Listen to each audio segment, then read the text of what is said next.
I'm excited to connect with you guys. Scott Morris will join us in a matter of minutes here on the program. Judah Wickower's got his microphone on and the camera showcasing his new haircut that still continues to get props on the program. Judah Wickower, you were getting props yesterday. Keith Smith always gets props. Well, thank you very much. But I wish I had a hair like that though, and part of having the microphone ready means it needs to be in front of you, just so that you know. Yeah, I know. I mean, that's generally the 101 of using a microphone. It only took me 4 years to figure that out. That's Judah's going on 12. 12?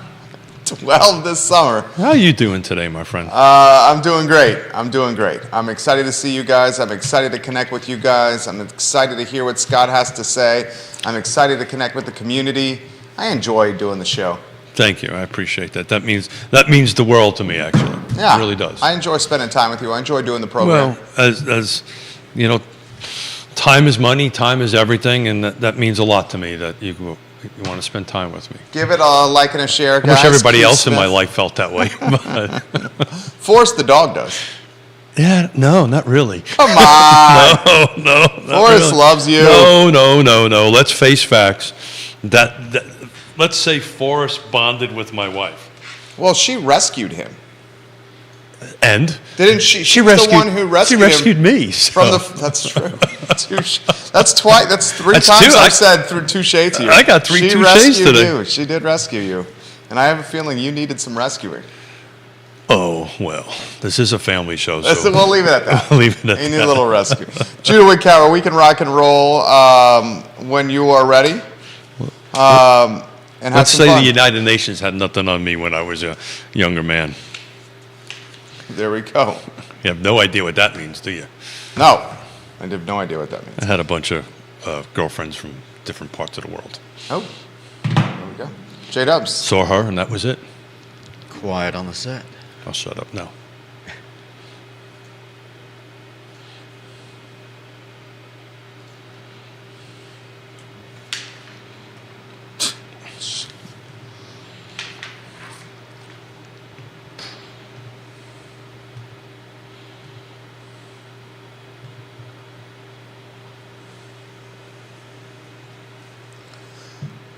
Good Wednesday afternoon, guys. I'm Jerry Miller, and welcome to Real Talk with Keith Smith. Thank you kindly for joining us. We are live in the Macklin Building on the I Love Seville Network on a show presented by Scott Morris of Ross Mortgage. I have seen firsthand what Scott Morris does, guys, getting folks to the closing table, helping them buy and sell homes of their dreams, vacation properties of their dreams, refinance programs of their dreams. Scott Morris of Ross Mortgage. Judah Wickower, the director, the enterprising producer of the program. Keith Smith, the star of the show. Let's welcome our distinguished gentleman, Judah Wickower, please. Let's have that shot for you ready to go. And of course, Scott, it looks like will be joining us in T-minus 7 minutes. Que pasa, amigo? Que pasa, amigo? He's doing something really important, right?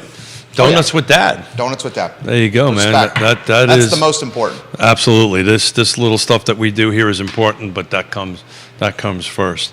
So look, I'm waiting for a bated breath for Scott to come on in because we started this conversation on Monday about this little, let's call it a hiccup that's been going on in some of these investment banks, and I'm really curious from his take on it if that is migrating into the mortgage end of it. So I usually ask the question of, how's your mortgage applications going and so forth and so on.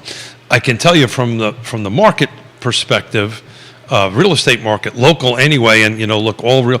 I'm reading a bunch of articles, reading up on this, and our a dear friend, Dr. Lisa Steravant, her quote says, it's super important to monitor the facts on the ground because every real estate market is still and always will be local. Oh. So, stuff that we've been talking about all the time about local markets and local real estates matter. And, you should kind of keep an eye on the big board in the left, or your right, my left over there. But at the end of the day, what local kind of matters here. So the local market is, man, it's just flying. I was looking, and we can take it wherever you want after this. I was just looking the last 3 days. I mean, last 3 days we put 50 homes on the market. How many units? First question I got to ask in this market is how much inventory we have for sale. Active inventory for sale. That's the number one thing people should care about. And as we discussed on Monday, we did a show on Monday where we asked the feed, viewers and listeners, to take us in any direction that you wanted to go. And on Monday, the feed wanted to go down the route of Silicon Valley Bank, Signature Bank, First Republic Bank, and the bank runs that were happening late last week into early this week. And I'll stand by it. I said this Monday, I'll say it again. I think the impact these bank runs will have from a Charlottesville standpoint is perhaps Jerome Powell not being as hawkish with rates and raising rates to a for a half a percentage point. Maybe he comes in at a quarter percentage point. So it's not even you. That would impact Charlottesville. That's the extent. I said this on Monday, I'll say it again. The extent of Silicon Valley Bank, First Republic, and Signature Bank, and the tumultuous 4 or 5 days that they have had impacting this community is potentially Powell not raising rates as aggressively as he could have had this bank difficulty not have happened. So it's not even us. It's everything from Dr. Yoon to Lisa Steravant, all these economists are basically saying the same thing. If it wasn't for that, we would probably be staring at a half a point right now. And I think that's a positive we can take from this. Said that Monday, I'll say it again. Yeah. I think that's a positive we can take from this. But Kevin Yancey's asking about the Credit Suisse news. And yeah. Did you see that? I was actually listening to BBC on the way in because I like the accent. It sounds pretty cool, and I always sound so much smarter after I listen to that. So Europe, I think, is in a far better, it's going to be far worse space than we are. And I just kind of know a little bit about this because I have family there, and we talk to them on a regular basis. But I'm going to stand, you're standing by that. I'm going to stand by what I was said 6 months ago, 8 months ago, even a year ago. Inflation is what's going to be hurting. If anything's going to negatively impact particularly the housing market, it is going to be inflation. I think what's going on in Credit Suisse, according to the article I listened to, according to the BBC piece I listened to, it's much like I think what was going on with some of these Western banks, but one of them was New York for sure. They were just making some bad bets in some bad spots. And it's probably caught up with them a little bit on it. But again, once Scott rolls in, I really like to kind of get a feed on what's happening at the grassroots level, at the impact, if any, on the 30-year mortgage. There's an article I've gotten here that I didn't read, and I also want Scott's read on it. It looks like the 40-year mortgage is getting back into play. Oof. Yeah, so he dropped the keys on that. We've got Scott Morris moments away. He's heading to the green room for his gift bag, much like the Academy Awards. We give gift bags to our guests who come on the program. Scott Morris, in a matter of moments. I want to create a piece of content here for Keith Smith, Judah Wickower. Keith Smith, you have Central Virginia at your disposal. Talk to us about the market. Where are you seeing the real estate market right now, my friend? So I'm still going to stick by my guns that locally, and agreeing with you, locally, what's happening out in California, maybe over in Europe, I don't think at the moment is going to migrate itself to impact our market. I'm just looking at the last 7 days. We're at 107 pending, 70 new. So we've been staying flat between 60 and 70, sometimes 50 units on the market. I just think at the end of the day, this is the absolute right time to sell a home. It's interesting. I had a conversation with a president yesterday of a financial services company up in Northern Virginia, and asked me the question. This guy has a PhD in finance, and asked me the question, is this a good time to sell? And I was like, well, first of all, tell me why you think that. And he says, well, the market is bad. I said, no, it's not. There's only 70 homes on the market that came on the market the last 7 days, and 107 went on. There's more coming off than going on. So if this is the time to sell, this is the time to buy. And I just think Scott just wandered in here. I just think now's the time to do this. There you go, Judah Wickower. Cut that into a sizzle reel piece of content. Scott Morris is in the mix on a Wednesday. Donuts with Dad, did it go well? Yeah, man. That's good. Preschool, loving, ton of little kids. Girls super excited, coloring rainbows. Taking St. Patty's Day pics in front of the little thing they had up. All the stuff, man. It was great. Toughest question I'm going to ask you today. Which donuts did you buy and bring in for Donuts with Dad at preschool? They were provided. Oh. Which one did you pick? And so it was Knackles, a little bakery there in Culpeper. The girls went chocolate frosted. I went traditional glazed. There you go. I would have bet money that you were a glazed guy. Yes. It's hard to go wrong with the glazed donut. So I'm Krispy Kreme glazed is like Your OG, pinnacle? the OG classic. Like Yeah. if you're there when they're warm coming off, like there's not a better product. Like and if you're out there and you're a Dunkin' fan, I'm sorry for your life. So what is your favorite, Jerry? Scott's. I'm kind of tight with Scott here. I feel like there's two different kinds of good donuts. There's the, craft donut, if you may, which gets fairly elaborate with toppings and inside fillings and types of texture. I mean, and then there's the mass cool, produced. but that's like when I walk into like the. It's Riverside versus Citizen Burger Bar. Yeah. But and I'm gonna take Riverside, over Citizen every day when it comes to it's like walking into these these little bougie brunch places and you ask for a Bloody Mary and they come with like a rotisserie chicken on top. Well, no, you don't like the bacon strip? Hold the And time out. I'll do a Gentlemen, bacon strip gentlemen, and gentlemen. a pickled a green bean. That's about as fancy as I get. So I actually set a timer for the first time the word chicken would show up. Okay. And it literally took 3 minutes. All right. One of our presenting partners of Real Talk with Keith Smith, Stephanie Wells Rhodes of Interstate Service Company, says one of her team members, and this is also at American Pest, one of her team members, Robbie at American Pest, is very busy for March. He's doing 8 to 10 WDIs a day. Yeah. 8 to 10. So she's on American Pest and Interstate Service Company on the supply chain of housing locally, and they're saying that the market's on fire right now. Why don't we get Scott Morrison for the first sizzle reel here, Judah Wickower. Show is yours. I have a feeling he's going to bring some ammunition today on a Wednesday. He always does. Where do you want to start? So I chimed in on Monday's show that I think the bank drama was oversold, and that showed up yesterday. And then right now we've got the Credit Suisse, which is driving things kind of back in that same trend.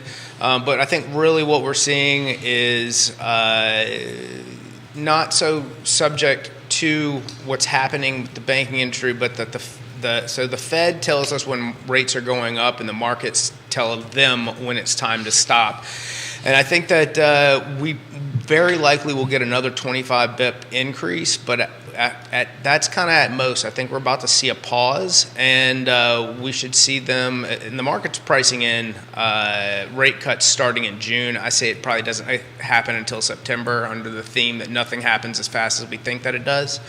But I sat down in front of a historical, mortgage rates are falling, and last week we were talking about, oh my gosh, we're back in the sevens. Are they here to stay? I'm sticking to my 4% range, so 4.875, or there. Anything with a 4. Anything with a 4 by the end of the year. I think we're there. We're headed in that direction. All the things. There's so much to unpack right now about what's going on. Maybe let me get settled in. We'll do a clear thought for something more geared towards a sizzle reel, but that's kind of a synopsis of what I see happening. I think that's a good sizzle reel right there. Make sure that one gets out today, because that's a timely one, please, sir. I said, on Monday, I said how this impacts Charlottesville and Central Virginia is maybe rates not being as aggressive when Powell makes another rate announcement. That's what I said here. We do have viewers and listeners. How we got on the banking topic on Monday, Keith came in, said, let's go where the feed takes us. The feed was inundated with the banking issue. Travis is watching right now. He watches a lot of our shows. He's a smart guy. Travis Hackworth in Danville. He goes, I also wonder, Scott, how this banking problem is going to affect both residential and commercial lending. So multiple people are asking this question. So, I don't think it does, period. And why is that? because what we're seeing in these isolated pockets are not the companies that are writing mortgages. There you go. What it could affect is in those pockets and regions where these companies are holding payroll at these banks is a bigger picture of what it does to small business, again, in small pockets around the country. So there's an article that Dr. Lisa Sturtevant dropped She's the economist of Bright. that dropped this morning. Could bank busts be a boon for real estate? In this case, it was focused around agents on that end of it. Boon's a big word, but How could this impact agents? well, Driving people to get in the field? how it impacts agents is, I just looked at the last 7 days to Mrs. Wells' comment. We got 26 that went pending just in the last 24 hours in our footprint. That's a lot of contracts that went pending, which means they're doing their WDI. But how does All right, the time bank out. issue influence pending contracts? Like, That's what I want to know. Like blow Well- the whistle. I think that is a super motivating headline for people who had bad feelings in the industry. Outside of that, I don't think that it does. You're saying that's clickbait. That's what you're saying. 100%. Okay. If we look back a week ago when rates were in the sevens, Keith has clients that were still losing out to multiple offer situations. That's six figures over. I had a friend of mine who had 140 showings and 52 offers on one of his listings. Jesus. What's the and price that's point? when we were over 7%. What was the price point? Stop it, bro. 500,000. Yeah. And so don't. I mean, yes, I think this is going to be a boon for rates and activities, and this goes back to what I was saying all along, is that as we trend downwards and get more stable, we're going to give sellers a reason to get back into the market. That is a boon for agents. That is a motivator. That does all the things, but let's not sit here and pretend like we aren't. There aren't so many buyers right now that we weren't seeing activity before. That's one of the best Sizzle Reels he's ever done. Look at that. Judah's already marking the slot there. That's number 2. Passion and clarity right there from Scotty Moe, Keith Smith. Yeah, so to add context to that, obviously when you see that and you read in, you click it. You clicked it, didn't you? Well, this is He printed it and this clicked is it. this is Reese Media, so I get these things into my email. This is not a Well, you're a Hall of clickbait. Famer with that. I'm a Hall of Famer. I'm a newsmaker with Yeah. them. But you take a dive into it, and I'm 60 years old, so I'm old school. I print it and make notes on it and put little You take it to stickies the on- think tank. Yeah, that's actually what I did. It's super important to monitor the facts on the ground because every real estate market is and always will be local. So to your point, this is actually a national headline, but when you take a drill down to it, it's local. And in local, the last 24 hours, we put 26 on the contract, but only 16 came on. Okay, so we're all in agreement at this table that rates are not impacting the selling of real estate because the pool of buyers is so deep. Do you still feel that? Yeah, that's what's happening. Are rates impacting the willingness to list homes for those of us that have rates secured on a 30-year fix that is minuscule? Is that happening? That is a great question. Someone who has a 30-year fixed at 2.75, what's their motivation to list? So the That's couple the of question. trees I killed here this morning, there is an article about that is actually New York Times wrote about exactly that it kind of echoed what we've been talking about, this 3%, 2% mortgage rate, though great for the folks that bought it, is ultimately impacting the overall market, right? Because those folks, unless they have to, aren't migrating out because there's just nothing for them to buy on that end of it. But at the end of the day, as Scott has said, and we have said numerous times, a huge percentage of people buy and sell because of life changes, not because of an interest rate. We have on our end of it, on our buyer side, not anybody's talking to us about, well, interest rates are too high. They're just like, okay, we're going to get in. Scott's right. We're going to refi down. Are you still having those conversations? Absolutely. That's.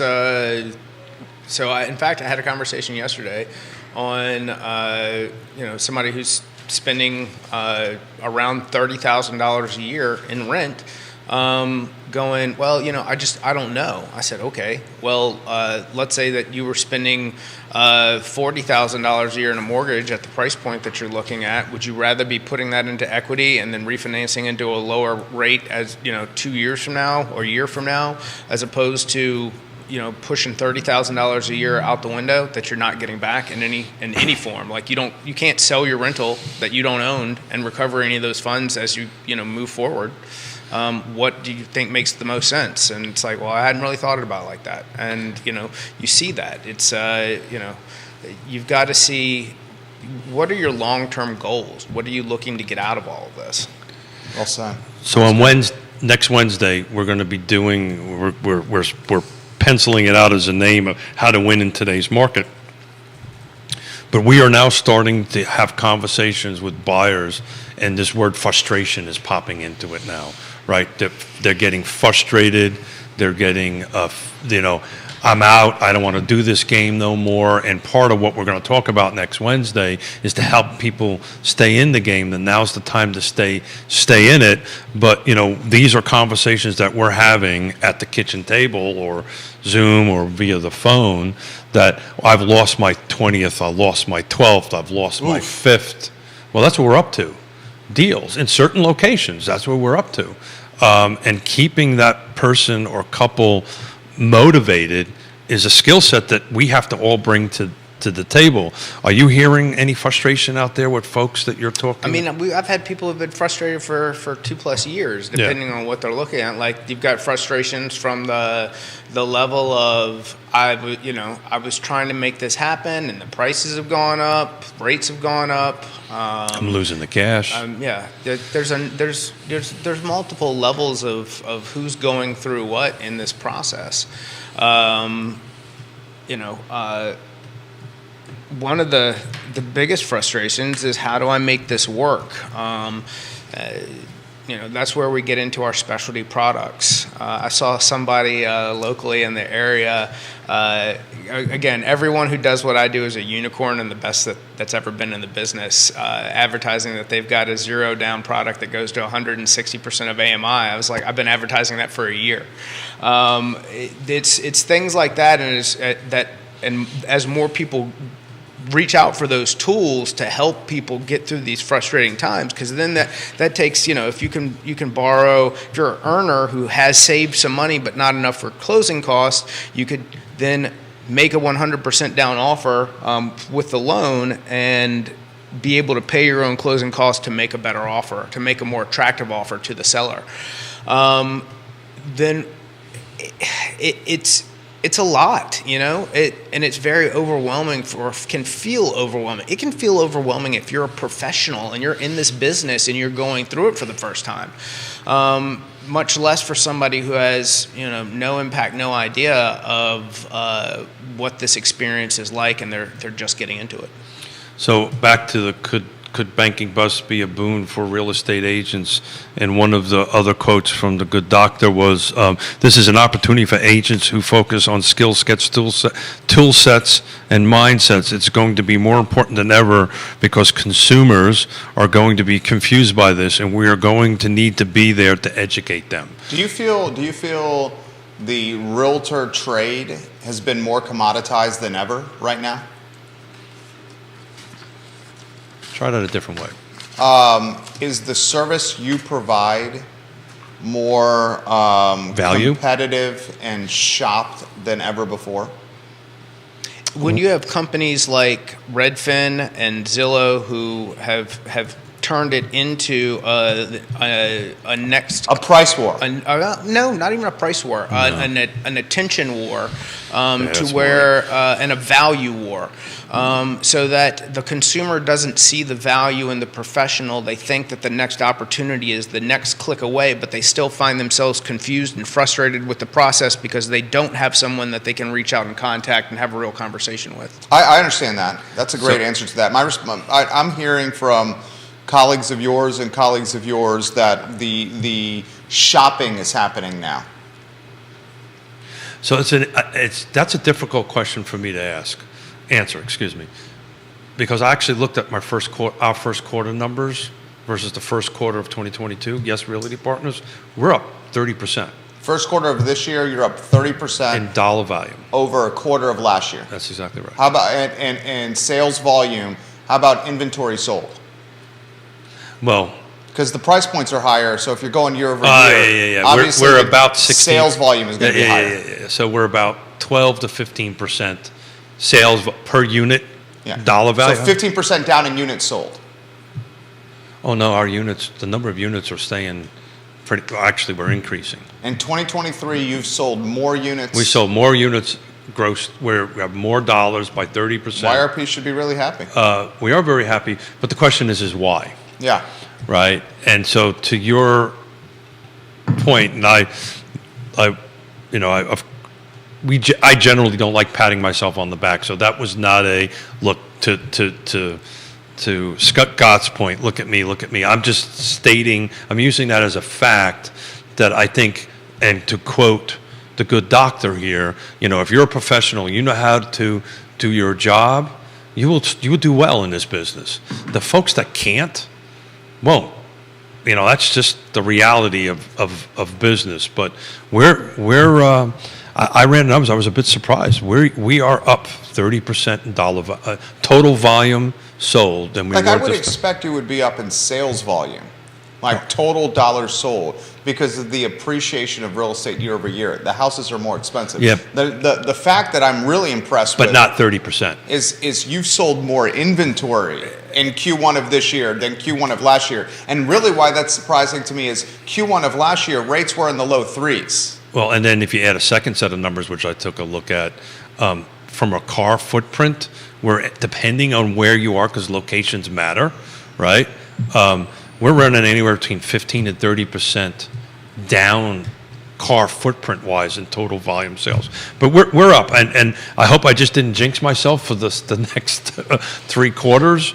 But the point I'm trying to make is, Real Talk with Keith Smith, trusted partners. This is when we are finding in our shop is folks are putting this cell phone down and saying, please help me win the day. And again, that's what Wednesday is going to be about. We're going to bring a bunch of trusted advisors and rotate them through the set so we can help give folks house hacks, for lack of a better term, to learn how to win the day. But this is when a professional shows up. This is not Rocket Mortgage. I like careful. Let's like that careful with that term house hacks, because like if you pay attention to the house hacks you see on TikTok are usually mortgage fraud. Just FYI. What are the house hacks you see on TikTok? Use a primary purchase government program to get into a home and then turn it into a rental unit, and then try to do that again with a different bank. Like there's some crazy stuff. And that is under that. I like to kind of the house hacking. That popped into my head. I'm not a huge fan of it either. Kind of like upzoning, but the reality of it, it's interesting. I had a conversation with a buyer client a couple of days ago, and they were like, well, can we put 2 contracts in simultaneously? Well, if you want to buy 2 houses, I said, you can. absolutely not a problem if you want to buy 2 houses. Yeah. And then come on, people. What it is it's a sign of the desperation that they're coming out with this, or they would say, well, let's just get a contract in on it and see how it goes. If I find something else, we'll dump that contract during home inspection or whatever. And I'll have to be honest with you, I'll say this in front of everybody, not with me. Well, some people have that strategy. That's a gray area strategy. Well, I consider it unethical. Yeah. But to me, that's ethics matter.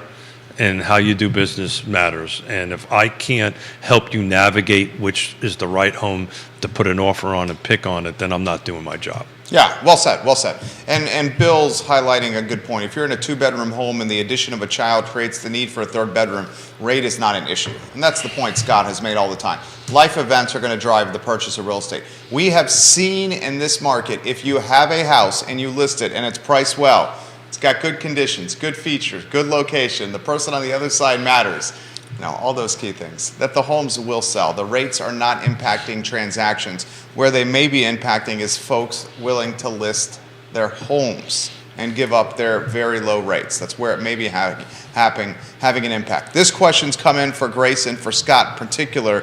Why does Mr. Morris so convinced that rates are going to head into the fours by the end of the year? What data is he seeing that I am not reading personally? I'm open-minded to learning.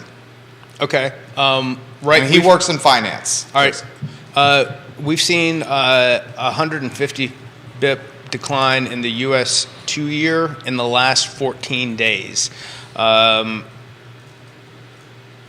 We are going to see better numbers in the bond market as they affect mortgage rates. We are already seeing them. And as we get through the summer, and again, I've said every week, we're going to go through some volatility. We're going to have some ups and downs. We're seeing that today. Today's a great example of that. But I can tell you that right now, if this trend continues, we'll be quoting certain products in the 5s on a traditional fixed 30-year with little, if any, discount points by the end of this month. Wow.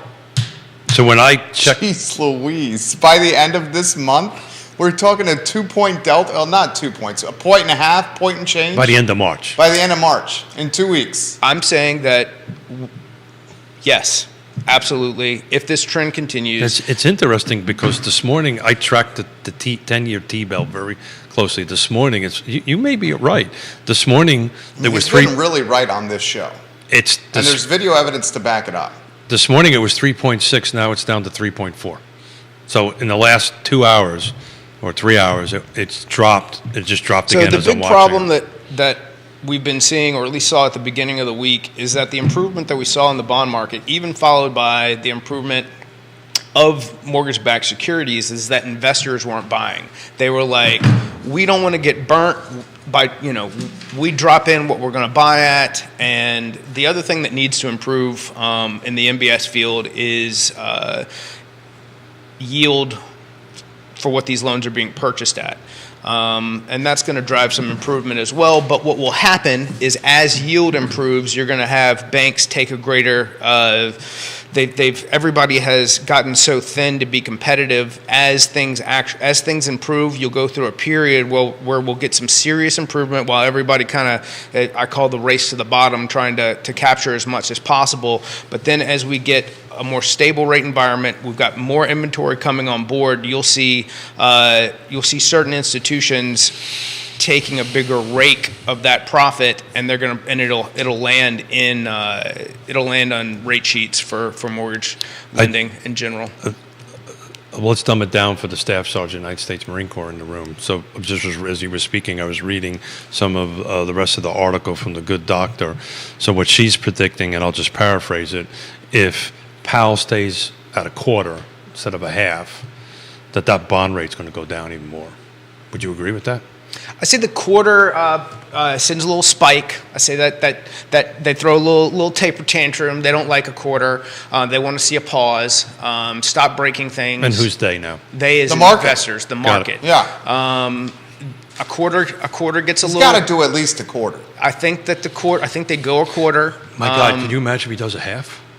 That's not. A on the half's table. off the table after SVP and Signature and First Republic. That's not on the table. They're going to do a quarter. You're going to see everybody throw a little tantrum. Or did we just kick the can down the road? And The can's going to get kicked, Yeah. but I think The proverbial their- can is their the management price- of inflation. Right now, what you're seeing in the bond market right now is a potential rate cut in June, which it could happen. Anything could happen, baby. so you're saying a rate cut in June? I'm not saying. I'm saying that that's what you're seeing pricing in right now, and I'm saying that I'd say it happens by September, and so that's what's going to cause some of the volatility. Is the market's going to say, this is what we expect, this is what we're seeing, and then when they don't always get what they want, you're going to see some fluctuation. But then as it comes into fruition, you're going to see things continue to fall. We are in a declining rate market. So I was just reading an article as you're talking, lumber is dropping. I think Jerry shared with me before the show. Did you see, this stat just came out, and we got a couple of home builders watching the program right now, including one we're close with. Home builders say demand is rising. This article on CNBC 18 minutes ago. Home builder sentiment is up A monthly gauge of builder confidence in the market for newly built single-family homes rose in March, even though analysts expect it to drop. The only concern the National Association of Home Builders has, their chairman, Alicia Huey, quoted 18 minutes ago on CNBC, this banking fallout. That's literally what she's talking about in the article. Well, that potentially impacts builders and developers because they're based on line of credits, which What she's saying. yeah, Now, which That's what she's saying. but it's That's not where the that 30-year comes- mortgage. It's no, a different. No, that's all right. So let's look at these companies that were actually affected by SVB. Silicon Valley Bank. So you're a company. You had, you weren't a startup. Let's say you've been in business for 8 years or thereabouts. You had all your money tied with them. You can't just call the president of the next bank over and say, hey, I need a line of credit for X. This is what things look like. They're scrambling to try to find replacements for their lines of credit, for the payroll, for everything. Though, there were some big companies, but a lot of it was really isolated to the tech sector, And- the solar sector, the green energy sector. Crypto? No, that's that different model. But I'm sure that they had some. That was more the bank that went kaput 2 or 3 weeks ago that my brain can't find. Signature? No. I'll think of it. But for these larger builders, if they're going to extend a line of credit for their next project, that's where you're going to see the cost of doing so is going to increase because the lending risk has escalated. That's probably they're going to pay. They're just going to pay. They're going to, again, everybody's going to throw a tantrum, and they're going to, the money's going to cost a little more. Here's the quote to you, Keith. Literally a quote, National Association of Home Builders. A follow-on effect of the pressure of this banking fallout is the pressure it may have on regional banks, as well as continued Federal Reserve tightening. This will further constrain acquisition, development, and construction AD&C loans for builders across the nation. When AD&C loan conditions are tight, lot inventory constricts and adds an additional hurdle to housing affordability. Correct. It's 100%. And so acquisition and development, I know that world a little bit. You know it well. I know it well. So the side of the house that is using A&D money, A&D and C money on either of it, this will impact them. But let's be a little clear here. It always impacts them, right? It is part of your business model, right? As things go up, percentages go up and go down, your profit margin goes up and down on that end of it. But what you're seeing is a lot of the local developers, some of the bigger ones, they're all doing it in cash anyway. Their cash positions are extremely strong, and they're doing their acquisition in cash. But I wanted to jump and ask Scott here, because I see it from the street side of it. Why do you think builder sentiment is up? Why do I think builder sentiment is up? Mm-hmm. Because of the inventory concerns and because of the humans over rooftop problem that we had going into this inventory crisis. So I think builder sentiment is up because folks now see rates as the new norm, and they're not sticker shocked anymore. Yeah, the rates is not. I don't think it at all. It's not even on the table. It's the inventory issue, and the conversations we're having on the street is as well. If I can't win at a resale, can I build? Right? That's the conversation we're having. So, okay, can I now find, and then you have to have this expectation conversation. Okay, where do you want to be? How much? New construction is going to cost typically more than a resale on it. But that's at the kitchen table level. That's the conversation that we're having. Okay, well, if I can't find something, let me go pick a house on a lot and wait 9 months to get it built. I think that's part of the sentiment thing. We're starting to see an uptick, at least on our phone calls and conversations in new construction. It's kind of a world I know well, so I get other agents from other agencies calling me and asking me, well, how do I write a contract? How do I negotiate this? I think another deal? piece of that is everything is, from a consumer perspective, everything's so expensive in the existing market. What does the cost of a new construction home look like? And that more expensive. Well, Well, that's a great question, Scott. So while you guys are talking, let's see what You it have looks those like. numbers. Let's see what Very it looks like. Nice segue there, Keith Smith. Let's highlight comments that are coming in. Michael Plecker watching the program. One of the Shenandoah Valley's finest backstops. The mayor of Pantops. He's doing a little bit of a humble brag here. Imagine that from Michael Plecker, the humble brag. He says, I don't know. He reminded me yesterday in a meeting that I you owe him a bottle of bourbon. and it's next Wednesday. It's coming because you he's owe him going a to bottle join of us. bourbon. He's going. Although Keith may beat Neil Williamson on this mustache bet. Yeah. He may, Neil, if Don't you're jinx watching, me. Don't you jinx may me. lose this bet, Neil. Do not jinx me. Plecker said, I'm glad me and Mrs. Plecker moved a big chunk out of the NASDAQ several months ago when we started hearing the tech layoff chatter. Jamie Turner, the mayor of Gordonsville, the impact of TikTok is ridiculous. Scott is right. Everyone thinks they could be a real estate investor, or everyone thinks they should own a Stanley Cup. From Jamie Turner. Trust me, you don't want to be a real estate investor. I mean, you maybe you do, but it's not as easy as it seems. I think everyone at this table can speak to this. Scott has a vacation home in the Outer Banks, and I think it was, 6 months ago, he spent much of his weekend redoing the floors at his vacation. That was this time last year. This time last year? Yeah. Was that just an excuse to sneak down? Fortunately, there wasn't a lot of There's not a lot of fun on that fishing. trip. A lot of fishing going on that trip. He was busting his tail on that trip. Keith, the data you found, what did you see, my friend? I'm working on it. I'm working on it, gentlemen. Paragon is not the swiftest. You have to actually build The search criteria out. We do know that. Each one we're Speaking doing. of things, the cost of things dropping, I think we're seeing oil fall again, and a lot of that. And CPI was cool. PPI was cool. CPI was kind of in line with what they thought it was going to be. PPI cooling this morning. Producer price index, meaning the cost of building things, got a little cheaper, or the cost of making. What was good in the CPI was wages. So the numbers on and I guess I say, I feel like we've wage lagged for 30 years, and that's what I mean by good, is that unfortunately wages did not continue to go up. So that was the highlight of the report. But I think is it today or tomorrow? We've got something else comes out as well. But do you really think those things, all that data, really impacts our market?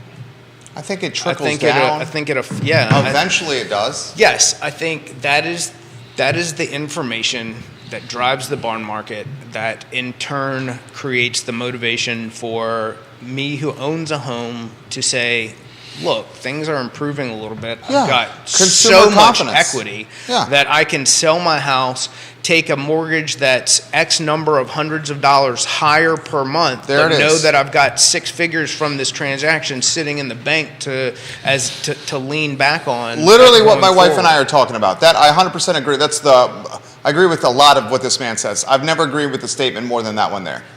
That right there, it's called consumer confidence. We're dealing with that right now. And that's literally these 3 or 4 articles I'm reading. That's the recurring theme. Little fact that I was in a meeting yesterday, running some stats, and the person I was in the meeting with was an elected official. Goes, you should teach a stats class. And then I had to remind them, I didn't go to high school in my last 2 years. You're street smart though. Yeah. So interesting. Here we go. Last 30 days, Albemarle County, single family detached. What has sold and closed? Last 30 days back, right? New construction was 12 units closed. Non-new construction, 55. Anybody want to take a gander on the different The delta, and we're going median? median price? Yep. Mm-hmm. It's by your body language. It's freaking massive. Look at Smith's body language. Scott, you want to go first on this one? $495 For existing. Thank you. That's Yeah. the word I was Yeah. stumbling For for. existing. $760 in new Jesus, that is humongous. 200. I had to pull up the spreadsheet just to make sure the That math is was right. $265,000 delta, a plus of 35%. Now that's single family detached. Albemarle County just picked that as a. Albemarle County, home sales, last 30 days, existing construction, median price point, $495,000. That's single family detached. Single family detached. New construction, median price point, 760. $760,000. That's massive. All 200. right, let's talk about that number for a second. Please. But we now have people looking at it. Yeah. But if we had 55 new construction sold, that would drive that number down. We have Agreed. We have 12, so we probably got we got some big boys Well, driving he's using up the to median. average. He's using the median. I understand that we're using the median. I'm saying if we had a larger pool for the new construction, It would be lower. you'd have a lower number. Well, so that brings the fault, and then I was asked, these were folks that are running for the state level, so I was asked not to use their names today on it. But it's really the conversation we're having. If you write them down, I'll use them. Oh, you think I can write? Pictures. I can do pictures. You can write. I can do pictures. I've been told not to allow you to do that. Okay.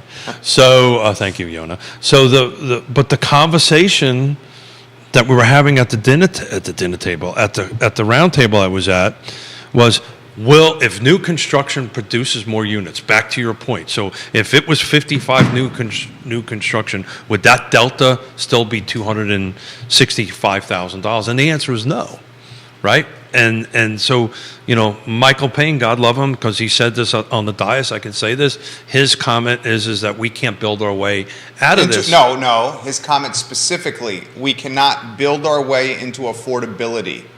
Okay. And that comment seems to conflict directly with upzoning. So correct. So maybe affordability, I use a housing affordability. I can't afford a $10 million house, right? But the point is that if we have more, it creates more affordability. It creates more homes that are in the affordable range, right? So more is, this is really simply a fact. It's Econ 101. The last 7 days, 73 came on, 109 went off. We need to generate more units. Which we will. As we get into a more stable environment, you'll have more people who are willing to list and take the profits from all the equity that they've gained. Yeah. Existing units, it's not going to be new construction Oh. units. There's no rabbit for that hat. Existing would be There's no what? possible. There's no rabbit for that hat. I'm going to steal that. There's No rabbit for for. I gotta write that It's very down. nice. We both No write that down. He's got a rabbit friendly nod over there. Yancey says for this is not sustainable. The that kind of appreciation that's happening in housing is not sustainable. Prove me wrong, he says. Yeah. So what's going to happen is the pool of people, and you chime in because you see this more than I do. The pool of buyers of buyers who are able to buy right now is just going to get a little thinner. Does that sound about right? Sure. Well, would you say that again? So, in other words, the buyer who can't put a substantial amount of cash down, 10%, 20%, 30%, if the buyer can't put a substantial amount of cash down, that buyer is just not going to be able to compete in today's market. So the pool is just going to get a little bit. No. No, I don't think so. I think so.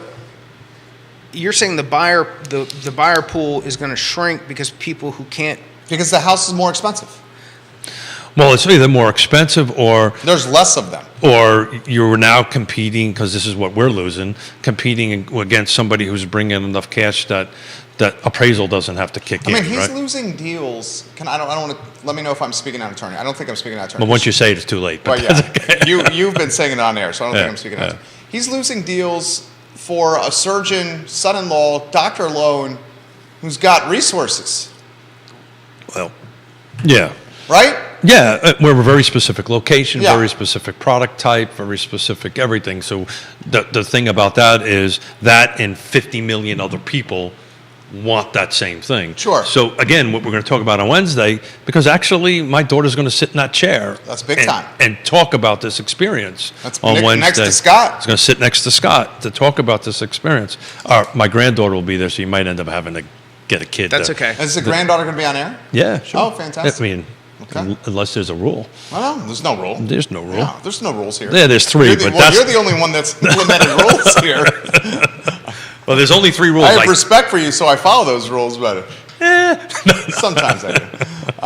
Neil, go ahead. Yeah, but my point is, to Kevin's thing, is if inventory doesn't climb up, if we're not able to produce, and when I say produce, this is new stuff, because the existing stock is the existing stock. So new homes, if we're not able to substantially increase that, it's just Econ 101. The small existing pool is just going to have more pressure on it. So instead of having 20 feet deep of buyers, is going to be 15, but there's going to be more buyers that are capable to buy in today's market. If it's at 7%, you said 10, I think. If it didn't get up to 10, No, he said the double-digit sticker shock would be the one that could potentially tank the slow it market. down a little bit. Yeah, It just Yeah. becomes less people. yeah. So that seesaw needs to balance, and right now it's on the inventory side. But what do I know? Sir Neil Williamson, comment for Keith and Scott. Additional inventory alone will not solve the affordable housing problem, but it will positively impact housing affordability. There you More go. housing everywhere for everyone. Neil Housing Williamson. affordability is the right term instead of affordable housing. Thank you, Neil, for that. But more is always better in a math scenario.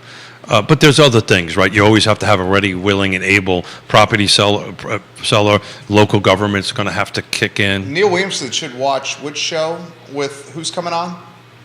What? Friday Contact. show coming up? No, Did you have some, no. Friday is just you and I. Okay. That Is is. it 2 Fridays? Let me double check, make sure I don't give the wrong information. Neil, your bet with Keith on this mustache is coming down to the last 90 days here, dude. We got about 90 days left in this bet here. And some folks of the elected variety are saying that Keith is going to win the bet. Just a heads up over there. That's Yvonne. I'm sorry, we're showing a text of my daughter that just came in. So it is the 31st, the last Friday of this month.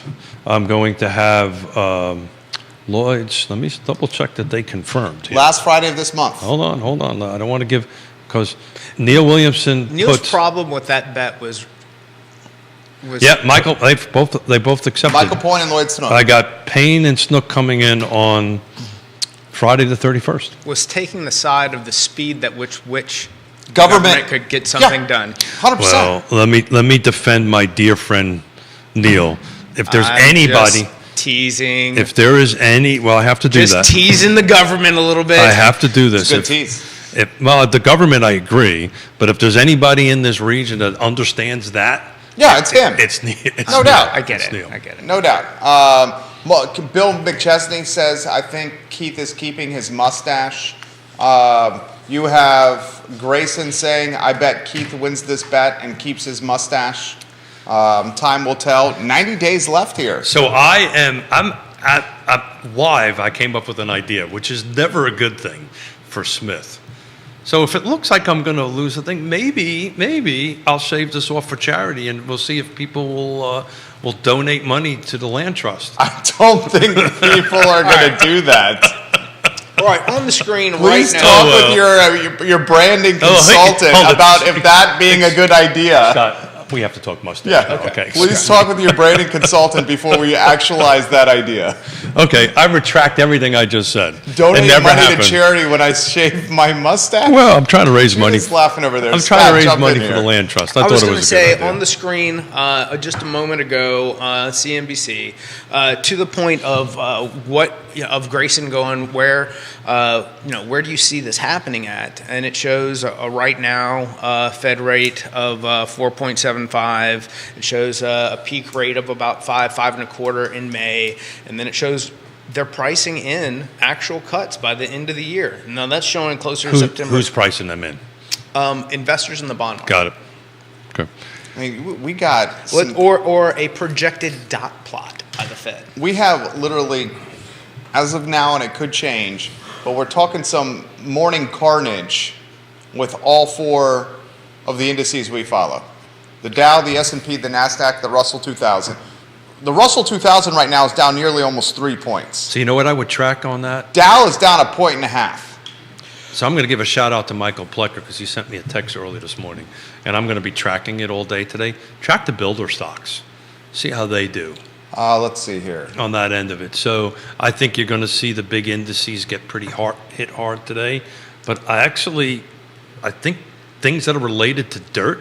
And I said this on Monday. You did say this on Monday. You did. You know, it's just as I'm not a sophisticated gentleman when it comes to financing and maybe using the right terms and so forth and so on. I just got this from 35 years of doing this, and it's always been the case.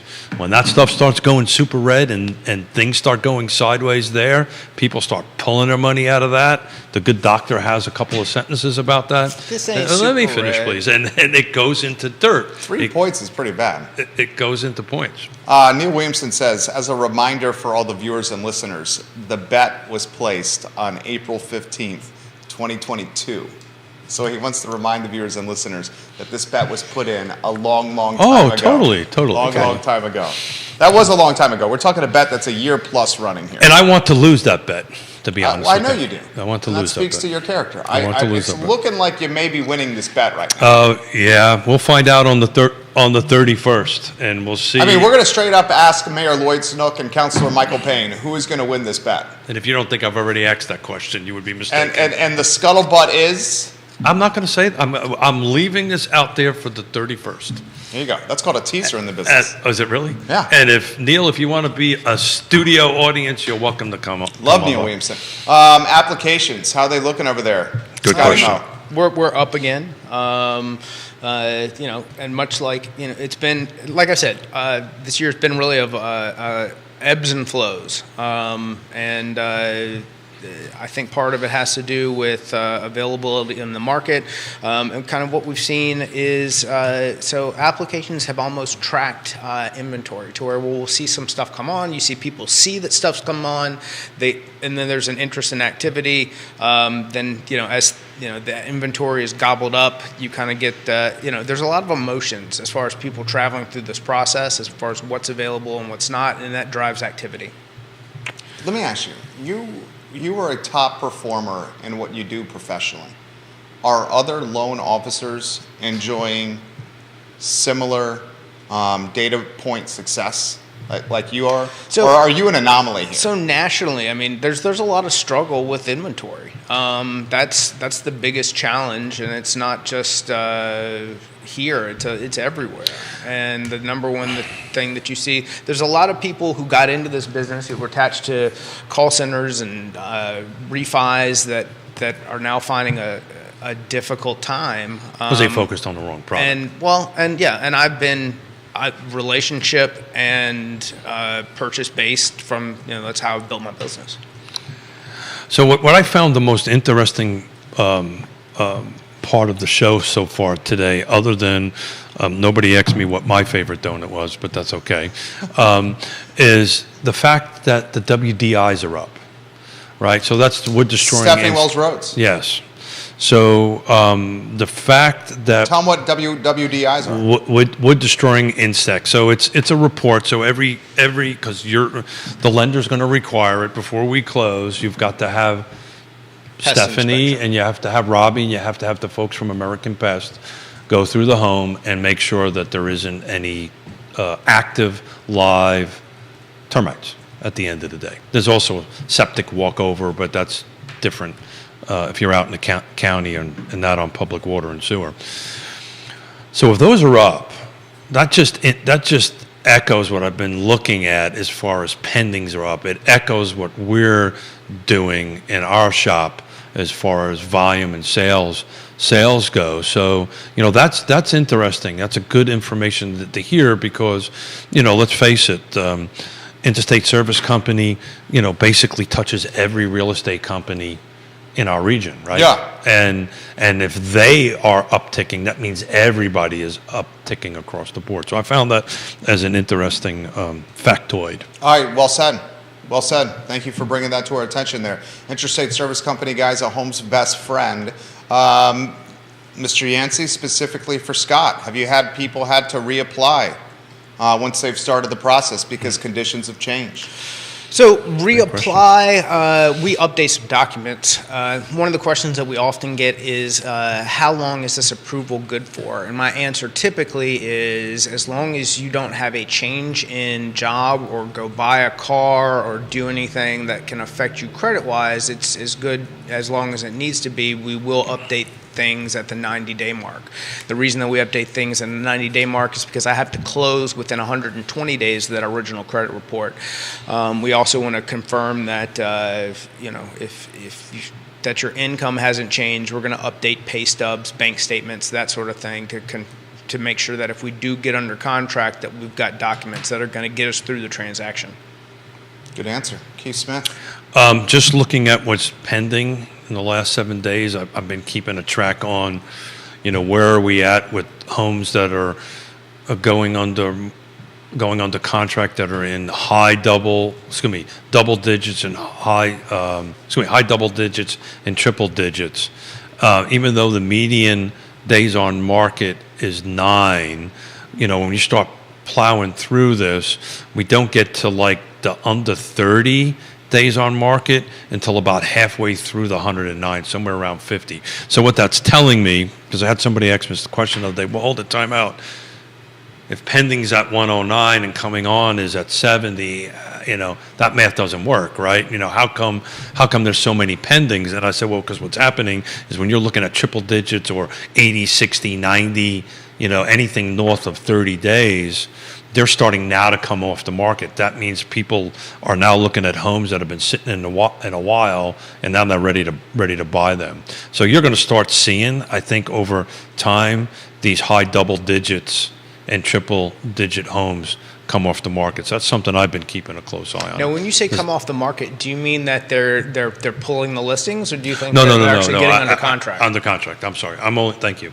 I'm only looking at pending. So this is homes that actually got a contract on. Got it. That Stephanie's and ISC are going to be WDIs on, right? You're eventually going to see some of these, obviously, or already seen some of these. But yeah, it's interesting to start seeing these DOMs drop, and then when we start getting to par where there's not that many coming on and we're kind of equaling the same amount going off, that's not going to be a good thing. Agreed. I do think, though, as we get towards a lower rate environment, I think we get to where we're putting more stuff on. But the bottom line is, as that happens, we're also putting more buyers in the pool as well. Sally Young, for both gentlemen. You guys had talked months ago over the impact of price modifications, changes, reductions. Are they still happening like they were months ago? It's a good question from Sally. I think that's probably what's getting some of these 30-plus, 100-day-plus properties off the market is, they're as they get some sort of reduction. But again, it's so interesting. So you get into a little more rural of an area, or that's where I'm seeing concessions for borrowers still. That's where there's deals that are still made to happen. If there's some dated kitchen type area, homes with those types of features, you're seeing some stuff happen as far as reductions and a little kinder to the buyer. But then you get your, in the right neighborhood with all the right things, they're not lowering the price on that. They're having 20 offers. So it really just depends on the condition and location of the property are the main things, and what I'm seeing anyways. Keith Smith. Location, price, features. Have we rung that bell before? We've rung that bell. And it's fun. We've rung that It's bell. fun. It's fun that because he doesn't quite get it in the right order. And I wrote a note here. I'm going to make I need a post-it note. I'm going to Or make an index card. Okay, index Like card. Mona's adjective card. Oh God, yeah. Laminate for me. Yeah, no. I still have that in my briefcase. See if I can get your hair on your back up a little bit, which is fun to watch. It's a lot of fun. I have fun anyway. Had something come across my phone which I did not read in great detail. 40-year mortgage. I heard something about they're easing the FHA, or the government has done something with that. Does that ring a bell with you? I have not seen Yeah. Okay. anything related So to that. let's get the 40-year mortgage conversation on and off the table pretty quick, good or bad, for buyers? I mean, And does it help with the inventory? I think I'm going to say bad. Like I don't disagree 7-year with that. car notes, Yeah. bad. It will make things more affordable, but it's going to make they're never going to. It'll be There's going to be no equity accrued. no equity accrued. It'll take An eternity. an eternity. And for those that got the And 7-year here's- payments for the cars, and this is coming on the feed here, at the time during the pandemic, they were issuing those 7-year loans for cars with 5 years of no interest. So that would be a different type of loan as opposed to the 7-year where you had 7 years and were accruing interest the entire 7-year period. But to Scott's point, a 40-year mortgage, good God, where's your equity going to be? 1,000%, unless the play is to get in and refinance it within 2 years. Does the 40-year amortization get my payment down? And I'm doing this for the To sake of affordability? I'm doing this for the sake of a talk show. Yeah. I agree. 40 years is not a good idea, and I would strongly have folks talk to Scott and make sure they understand what they're getting themselves into before they do. But I'm just trying to make a play here that if I'm losing homes here, does 40-year mortgage help me or don't? Right. So in other words, can I go a little higher because it makes my interest So rate? basically, what we're saying is we already have too many buyers for the inventory we have. Let's get more buyers for the inventory we don't have. Yeah. No, I don't think it fixes anything. No, I don't think it helps anyone. No, I don't think it's beneficial. And I would honestly be surprised to see if it comes into play. I would think it would probably come into play through a non-QM product before That's it would exactly come right. into Yeah. the everybody world. That's what that article was about. It's non-QM stuff.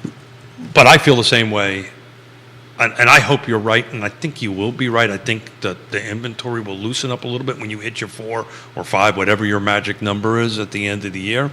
It's just going to make the pool get deeper, though. The buyer pool get deeper. That's a gimme. I mean, if it comes in non-QM, it's gonna. There'll be No, sir. I'm going back to the 4%. Oh. I feel the same way about 4%. I don't think it's going to move the needle. You think it's going to worsen it? It's just going to put more people in the pool, unless they get frustrated, right? I think that it creates more sellers. It creates more opportunity. Yeah, I hope you're right. I really do. I've said numerous times in the I won't short butt term. my mustache though on that though. In the short term, Neil's I think only it getting creates my some mustache. pain. But as it's sustained, the longer that we see it stick, the more. But if we all agree, I think we all agree at this table, more isn't more existing. More is more new. Yeah, because Right. existing is not incremental. Existing just exasperates the problem. Well, it's like it just trades the houses amongst homeowners. So why are people moving money out of the stock market into land and dirt? They're not making any more dirt, right? So the existing is the existing stock. Unless we increase that existing stock, it's just. I think the interest rates going down, and I'm happy for it because I want my buyers to have a cheaper interest rate. But I think it's going to put more buyers in the market. It may move the needle just a little bit, existing, but because what's inventories? Because what's going to happen is that person who's putting their house on the market now becomes a buyer. So now the buyer pool just gets bigger, right? It's just not an equal balance. Now, unless they're moving to Florida or if they move out of the area, out of the area, it's a yeah, then different that's an animal. incremental unit. That's an incremental. That's an incremental unit. Scott Morris, thoughts for viewers and listeners as we wind down today? Things are happening. Call your trusted professionals, your advisors, your friends. See how that affects you. If you want to do this, let's go get it done. There's plenty of opportunity to be had. That's my message for the day. There's opportunity out there. Let's go get it.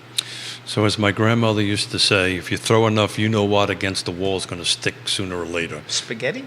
No, it starts with the nest, though. Little shorter word, starts with the nest. Okay. Chickens do a lot of Okay, it. I thought That's the second second reference. The second reference of chicken. That's for you, Jamie Turner. That's a second reference of chicken. And we always got to refer a chicken. But if you throw enough, if you're in the market to buy, stay in the game.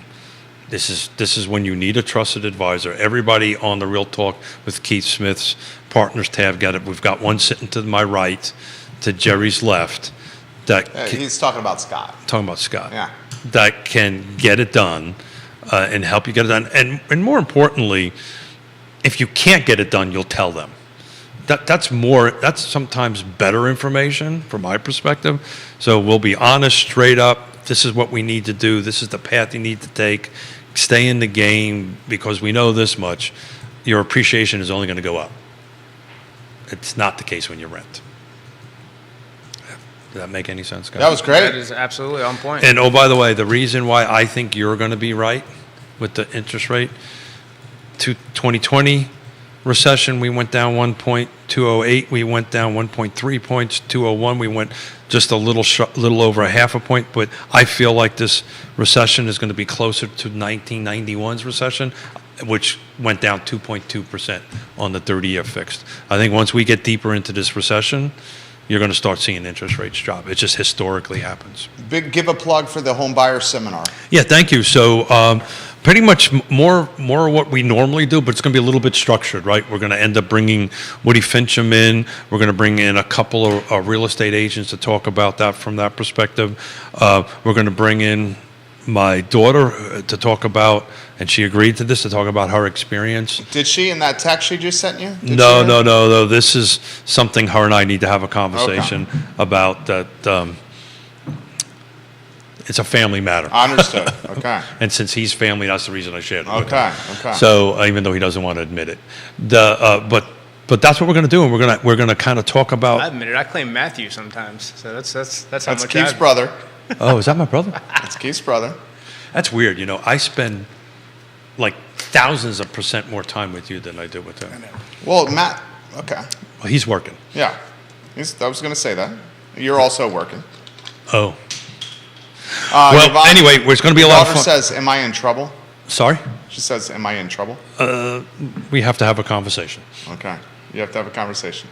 Which is dad's speak is for you may be in trouble. Okay. All right. I hope you're not in trouble. She's not in trouble. We have to. This text is an opportunity to educate.